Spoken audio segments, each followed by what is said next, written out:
After so much prelude, further introduction seems superfluous.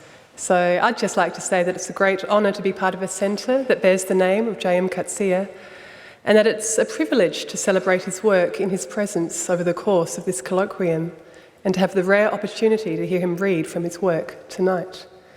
Can you please join me now in welcoming Professor J.M Coetzee to the stage?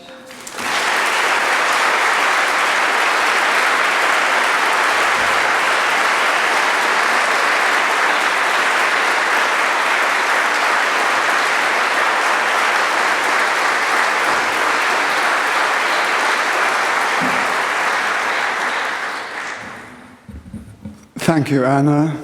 Thank you, Zephyr Quartet. Thank you, Elizabeth. Thank you, Jonathan. For the participants in the colloquium, this has been a long day extending into a long evening. The reading I'm going to give will, I promise, be short. But before I begin, I urgently need to express my most heartfelt gratitude to a number of folks. First of all, my thanks to the group of people who brought this conference into being.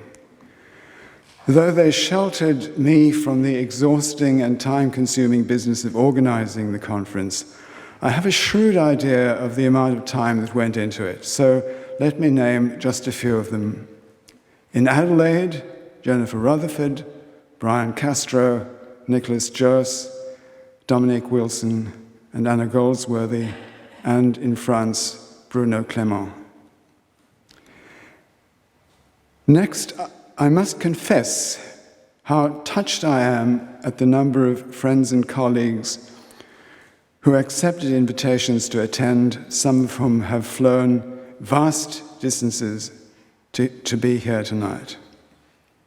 Whether one ought to be holding a conference on a writer who is not safely dead is another question entirely, but my doubts in this respect in no way detract from my gratitude to you for your comradeship.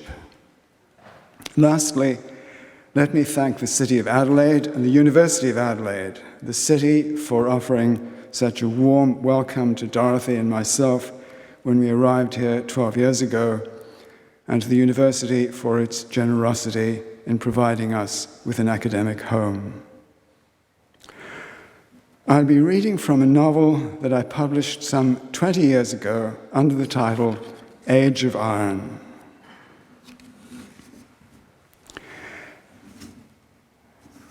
There is an alley down the side of the garage. You may remember it. You and your friends would sometimes play there.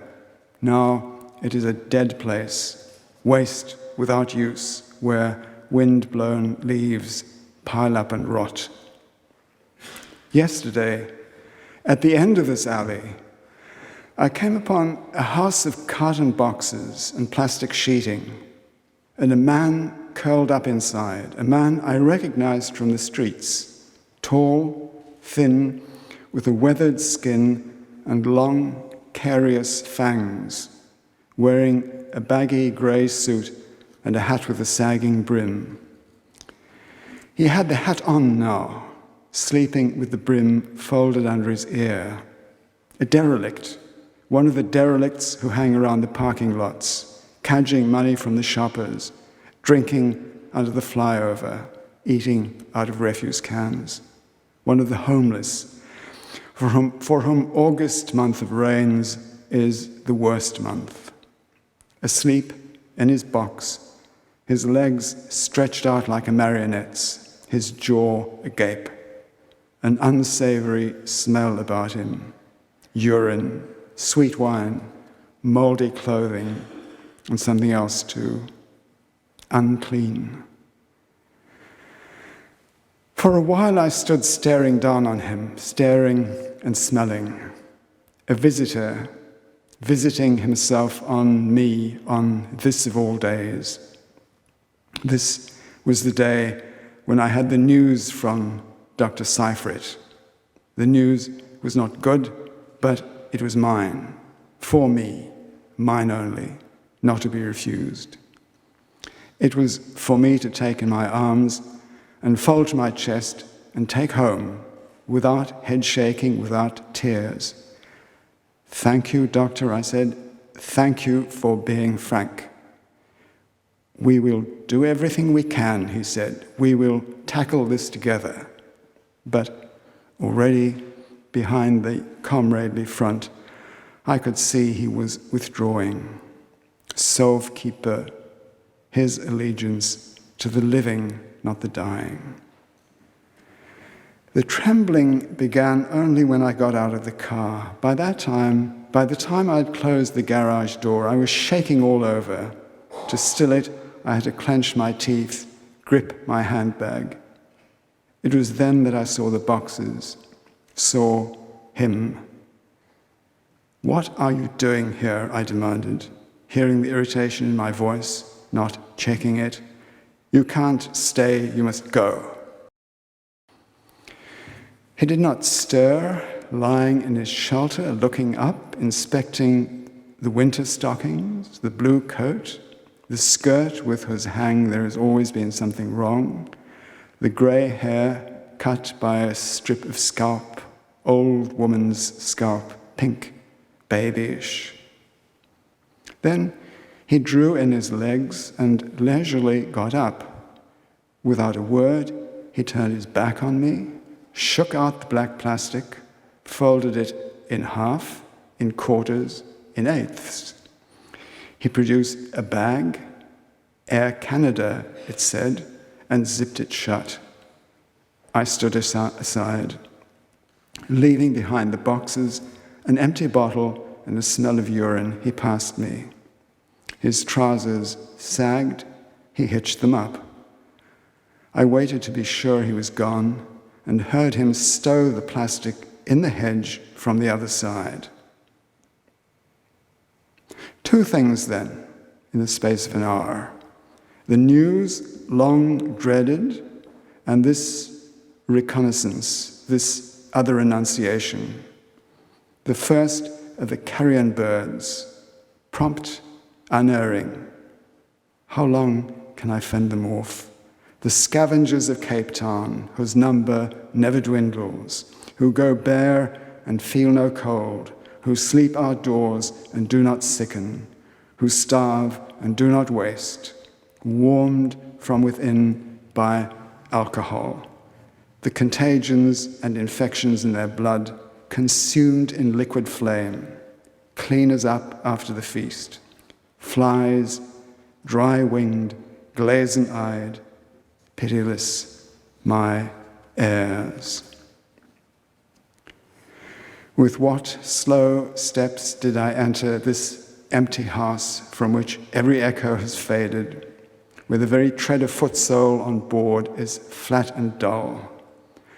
How I longed for you to be here, to hold me, comfort me. I begin to understand the true meaning of the embrace. We embrace to be embraced. We embrace our children to be folded in the arms of the future, to pass ourselves on beyond death, to be transported. That is how it was when I embraced you, always. We bear children in order to be mothered by them. Home truths, a mother's truth. From now to the end, that is all you will hear from me. So, how I longed for you.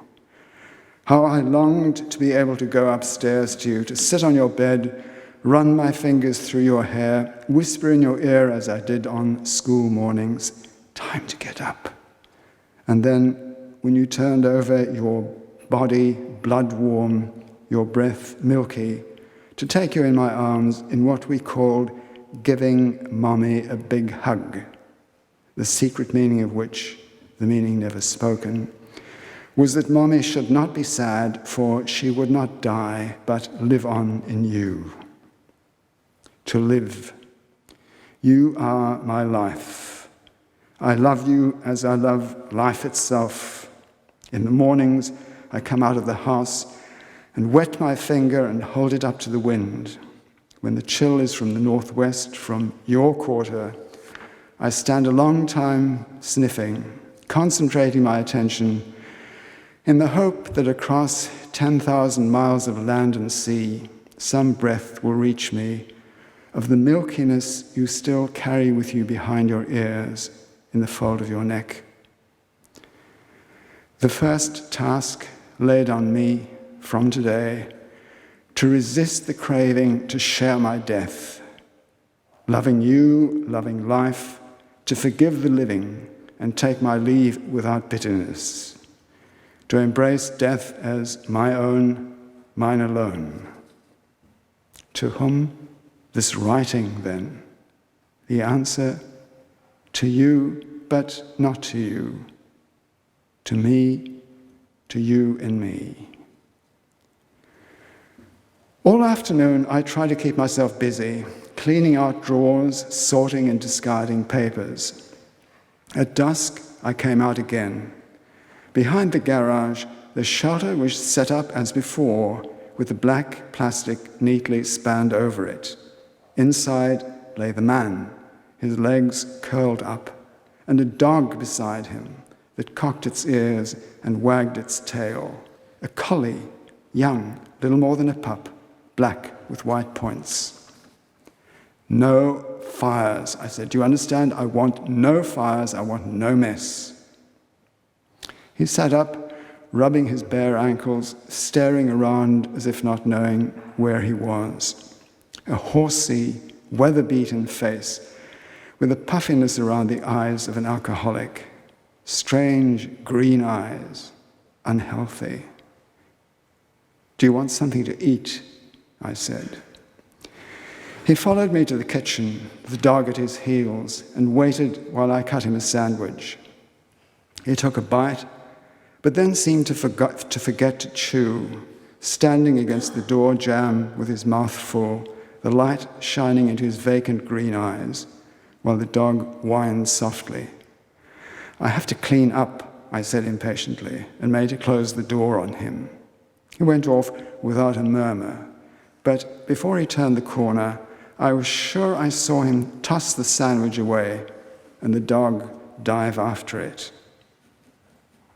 Why do I give this man food? For the same reason I would feed his dog, stolen, I am sure, if it came begging.